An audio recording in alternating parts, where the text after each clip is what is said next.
kanina, but you were talking to us about the importance of the first turtle, the first objective ng Team Liquid Philippines. Magtutuloy-tuloy ba ang Stampede or will it be the Northern Lights finally getting a point? Casters, time to shine. Malalaman na natin yan sa pagpasok natin ng game number 2. Nauna na ang hakbang ng Team Liquid Philippines patungo sa final goal. Pero ang tanong, makakahabol ba ang Aurora Gaming? Ben, kung babalikan natin ang mga era na kung saan ay uso ang Fred Red at ang Barats, parang mga season 10, season 11, parang bang dinadala tayo ng Aurora at ng Team Liquid Philippines sa ibang mundo eh. Lalim nga ng baon eh, no? Pero alam mo, tiwala ako dito sa strategy ng Aurora. Especially with Emus kahit sanay ito sa mga utility junglers back then nung talagang nasa ano pa tayo, ina pa tayo ng RSG. And sila din naman yung nilight yung magkasama noon. And nakitagandaan dito is medyo kaya talaga nila in terms of matchup ng mga heroes ng PLPH. Meron silang surefire way of actually taking objectives. It's just a matter of actually executing it. That's true. And yung Barats na ito, nakakamiss din makita dahil ang daming mga magagandang plays mula sa Detona's welcome na ang pakil na natin hindi nakikita. And with the tank junglers na nagbabalik ngayon, it's just a matter of time na nagbalik nga itong Barats na to kasi nakita na natin si Baksha, si Fred rin ay bumalik na rin. Yung Akay nga ay 3 beses mahigit na natin nakita. Who would have Grand Finals malalabas ang Barats? Sabi mo yun, talagang nasubukan ng Aurora kung gaano ba kalalim ang kanilang paghahanda against Team Liquid Philippines.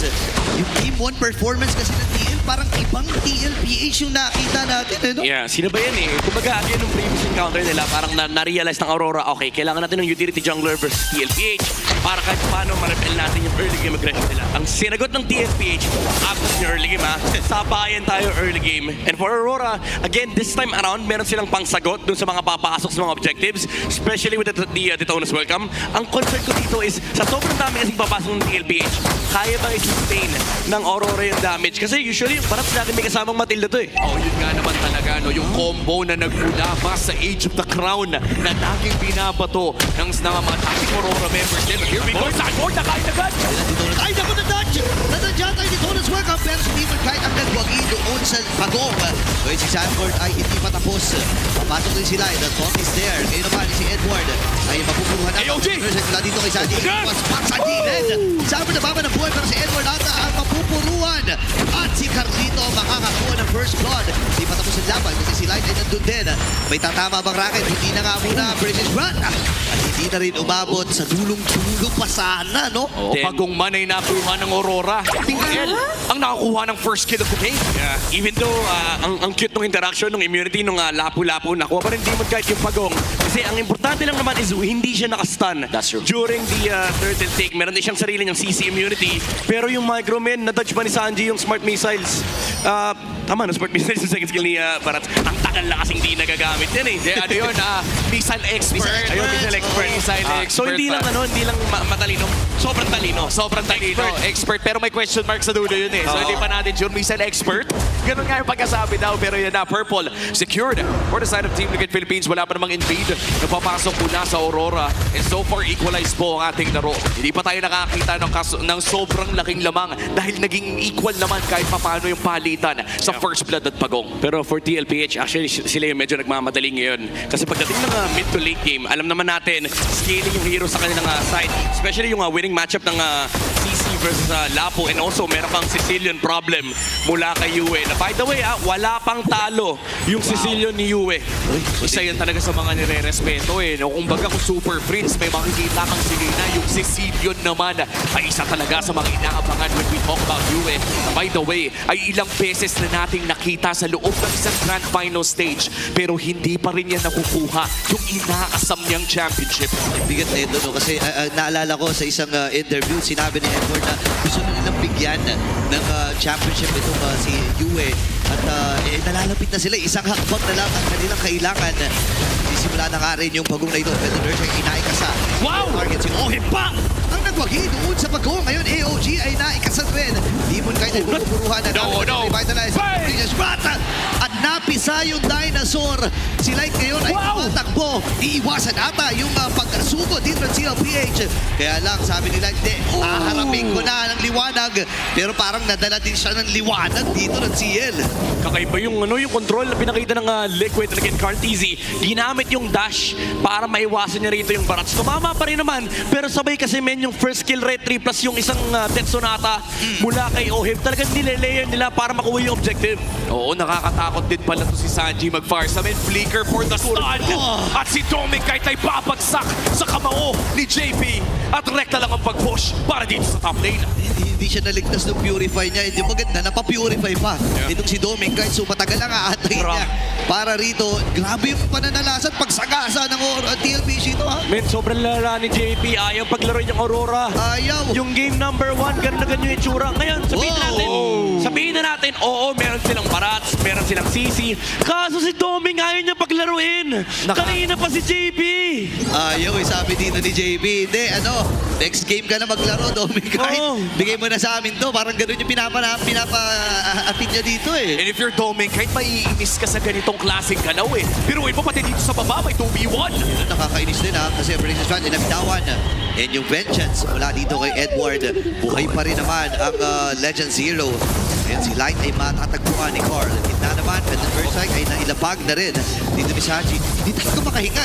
Doon sa taas, ginugulo siya. Pagpunta niya sa gitna, ginugulo pa rin siya. Ito yung stampede na lagi natin sinasabi, yung aggression ng TLPH. Actually, hindi kailangan makonvert yung mga kills Ang importante, hawak nila yung river, hawak nila yung mid lane, and may access sila sa mga side lane. Kasi kung mapapansin mo, yung Rora, especially si Light, yung pwesto na lagi tinitake ng Gatot Kacha, it's under the jungle of Demon Kite. And TLPH yung lagi nakabante. Lalo pat may advantage sila dito na hawak pa nila yung Hilda. Ayan na, hahawakan na rin nila. Hinahin na. Dito ulit kami nagamit. Sa likod ni Umpog, si Sanford ay sasalwin lang. Pero si Carl TG nakuha na yung pugong ngayon, namamatay din. Itong si Sanford. Doming, JP. Kung sila dito kasi si JP, napakatibay na talaga. Pero Ricky na binawan na din si Sanji. AOG, tinamaan si Sanji. Flicker ay nagamit din.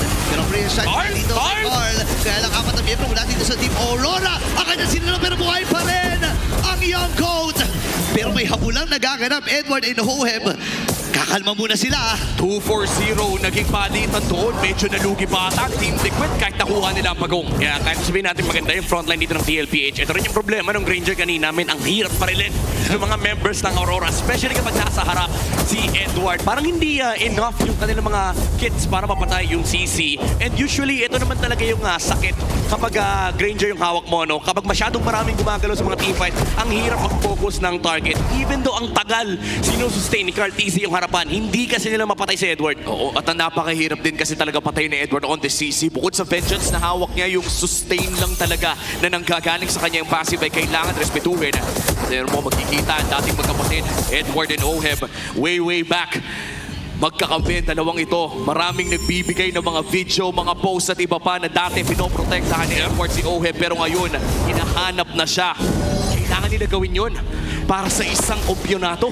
Back to square one nga yan Parang yung storya ni Oheb at Edward, back to square one na magkalaban na naman sila. E ngayon nagkakainitan sila sa Land of Dawn. Si Edward naman, syempre pag-iinitan niya si Oheb dito, masarap gamitin yung ultimate si Granger kasi napakataas din ng damage output ng CC. Especially hindi mo pwedeng labanan kasi yung vengeance din Yun yung isang problema ng TLPH. Kapag ginamit ni Edward yung vengeance, parang wala silang sagot. Sila gagamitin.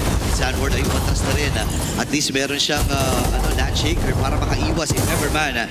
Sa itaas na bahagi, nag-push lamang ito si Oheb. Nagumpay ang pagbasag ng Tori ng Aurora sa ibaba. At makakapag-rotate pa sila sa mid lane. Medyo matutulak lamang ni Oheb yung top lane.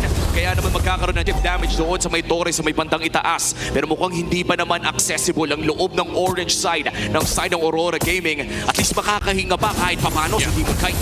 Hindi ata nila pahihingayin si JP. Masyadong makunat. Tumama yung Sakins Claw. Uy, guard!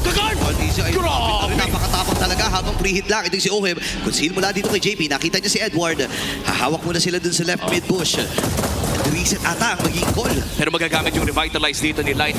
Kaya naman sisimulan dito ni Carl TZ Lord. Papasok dito kay Edward. Ako kalahati lang buhay niya. Sobrang tapang talaga. Doon din si Sanford. Nagpakain na rin. Dito ulas buhay kami. Ubog sa dalawang miyembro. Wala din sa team. Si Sanji nakuha ng kill. Kaya si Sanji sa likod. Si Carl TZ ngayon ay umaabante. Sanford? Kailangan ng umatras. Sanford ay napakatapang talaga. JP ay lalayo na rin. Kompleto si Ricardo's pa dito, Hansil. At pwede na nilang hawakan at tulugan itong Lord. Mukhang itutuloy na nga nila ito. Ibibigay na ata ng Aurora Gaming dahil nag-rotate na sila palayo. This is going to be the first Lord of the game. Secured para sa Team Liquid. Yun, sobrang lala nung juggle ng TLPH. Si JP ayaw magpalaro. Wow. Si Sanford, siya pa yung nagpakain. Si Cartesi yung target. Pero sabi kasi ni Sanford, walang palag yung dinosaur sa Apex Predator. Nakakatakot naman kasi talaga si Sanford. Piruin mo, kahit hindi niya makuha yung mga assist o yung kills, the fact na nasa-zone out there, 3 o 4 na miyembro mula sa Aurora ay more than enough na para sa Team Liquid Philippines. And just the sheer threat of that, kasabayan na rin ang feathered airstrike dito ni Sanji. Nagkukumpul-kumpulan na ang Aurora Gaming. Pero kahit pa sabihin natin lamang na ng 4,000 ang Team Liquid, pinupusuan pa rin ng Aurora itong Sicilian na hawak ni Yui. Aray ko, naramdaman ko. Parang ako rin, napagsaan din ng feathered airstrike. Kumati yung likod ko. Makatis eh, no? Makatis talaga. Domeng kahit kailangan niya mag-worry dito kasi alam niya na 2 hanggang 3 bagsak lang siya ng feathered airstrike. Oo, yung opportunity na makapag-dash parang ayaw ibigay ng TLPH. Laging may threat na, sige subukan yung lumapan, wala kayong damage dealer. Yan yung laging sinisigurado ni Sanji. Yui, mukhang pinasok agad ni JP ha. Masyado matapang si Daddy James dito. So lang daw ang magiging call. Parang easy. Nandun yung Todd. Feathered airstrike para lang i-zone ang mga miyembro ng Aurora at hindi sila nakalapit. Binubrusko na lang ng Team Liquid Philippines yung mga objectives na gusto nilang makuha. And looking at the damage dealt, karamihan ng damage na lumalabas mula sa Team Liquid ay nanggagaling kay Sanji in Oheb. Yung poke damage nila ay kakaiba. Yeah. Tsaka, ang pinaka-importanting aspect dito sa laro ng TLPH is hindi lang sa ang lala ng frontline nila, ang lala ng vision na nakukuha nila with JP, just controlling these bushes. And ito yung nag-enable kay Sanji na hanapin yung mga proper targets. Actually, si Yui at Domeng kahit lang yung masarap bagsakan talaga dito because si Sanji. At sa ngayon, no, mukhang dumedepensa naman ang side ng Aurora Gaming sa loob ng kanilang purple bomb. 75 seconds pa naman bago lumabas ang pangalawang Lord ng ating laro. Kaya makakahinga pa ng bahagya ang Aurora Gaming. Let's go back kay Yui dito. 1-0-1 on this game on his Sicilian. Kapag ilang minuto pa ba ang hinihintay ng isang Sicilian para maging effective siya sa larong ito? Feeling ko at this stage, mga 6 to 7 minutes pa. Kailangan nilang makuha dito yung hindi lang yung items but also the stacks from Yui and also some defensive items para kay Demon kay tsaka kay Edward. Kasi gusto nila dito yung medyo tumatagal na team fight, especially having the CC and of course the sustain from Light with the Revitalize. Kasi problema super overwhelming ng damage ng TLPH. So kailangan makipagsayaw talaga ng Aurora dito sa tugtog ng TLPH. And yung Sanji, or sa pick na ito, isa sa mga malaking dagok ng kanilang sustain lineup. The moment na malapagan, grabe, Tapang, appreciation, nagamit. Sanford, andito na yung snapping mula kay Sanji at sa buong muna ng Team Liquid Philippines. Kailangan naman ito si Demon Guide. Hilay na may even din ata. Sabi ni Cordy, sige, third na lang tayo sa likod. Uy, may nakakuha. Then, kailangan mag-atrasan ng Aurora. Dapat upa na rin ang jungler from Aurora. TLPH. Pwede sila napakatapang. Breaker. Talagang stampede na. Wala nang pakialam sa base. Wala na rin pakialam sa torre. Hinahunting na nila isa-isa. Si Edward na lang ang nakitira. Aurora Gaming, medyo dumutin. Edward na pasok. Natot. Ilalaban talaga. And OM, ladies and gentlemen, ini-snipe isa-isa ang Aurora. Grabe si The Goat. Hindi na ako jungle. Lahat na. Assassin, utility, setter. Para kay Cartesi, hindi pa rin siya namatay. And what a play, what a call mula dito sa Team Liquid Philippines. Alam nilang lamang sila, alam nilang ipit. Inipit pa nila mas lalo all the way to the base. Ika nga po rito, wala na silang pake sa loob ng mga tore ng Aurora at makukuha pa nila ang pangalawang Lord na ito with the largest gold lead in the game. Almost 10,000 para dito sa Team Liquid. Kita mo yung SOP ng TLPH. Harapan ni Carl po. Frontline na niya si Demon kahit lalabaran niya yung sustain na meron dito sila Light at si Edward. Tapos pre si JP. Ayaw talaga paglaruin si Yui at si Domeng kahit even Sanji. Nakadalawang bagsak siya sa may likuran bago niya huling kinumit yung feathered airstrike para mapatay si Demon kahit gets na gets ng TLPH. Isa lang naman problema nila. Kailangan wala sa clash si Domeng at pati si Yui. Ako yung 6 minutes na sinabi mo kanina. Midnight yung hinihintay ng Aurora na sumakit dito si Yui sa pagsilip natin sa Infinix in-game equipment. Makuha yung sa kanyang stacks at bumaba. Yan ang hinihintay ng side ng Aurora. What? What? And yung Lord ay nakabasag na dun sa may top.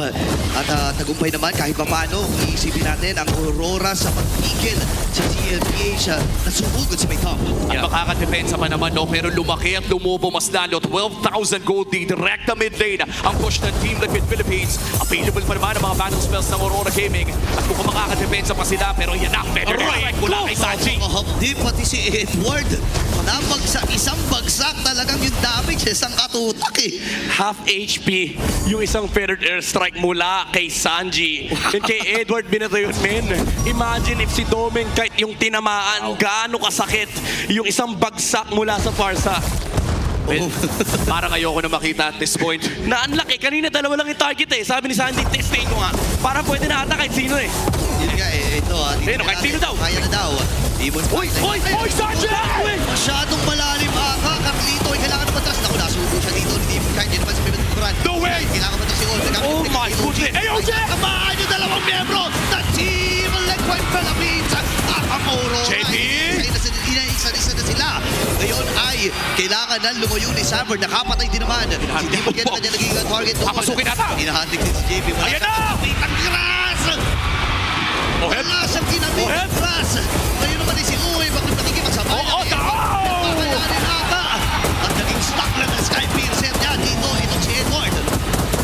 Kamuntikan ang Team Liquid Philippines, pero buta na lang nandoon si Oheb. Pero men, yung Sandwich Claw ni Uwe under the nose of Sanji, hindi niya in-expect yun. Usually na-flicker ni Sanji yun eh. Matatouch niya yun. Pero imagine mo pagbaba ng wings by wings, may Sandwich Claw na nakabang mula kay Uwe. And yun na ata yung pinaka-crucial na Sanguine Claw na binato ni Yue so far. Dahil nabilan niya ng oras ang Aurora Gaming. Itakaya na nga ata lumaban sa Lord na ito. 16 minutes in. If you are Aurora, ito na yung puso. Yung 6 minutes na binanggit kanina ay palapit na ng palapit para dito sa Aurora. Sumasakit na si Yue. Nakakapalag na si Edward. Kailangan lamang ay mahuli si Sanji. But after that mistake, sigurado natuto na ang chef.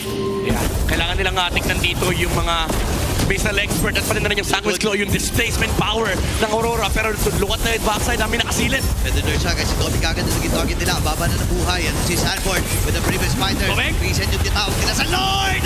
Napatay itong si Carlito. Si Tommy kahit ay napalayo na rin. At si Light ay napaalam sa proseso.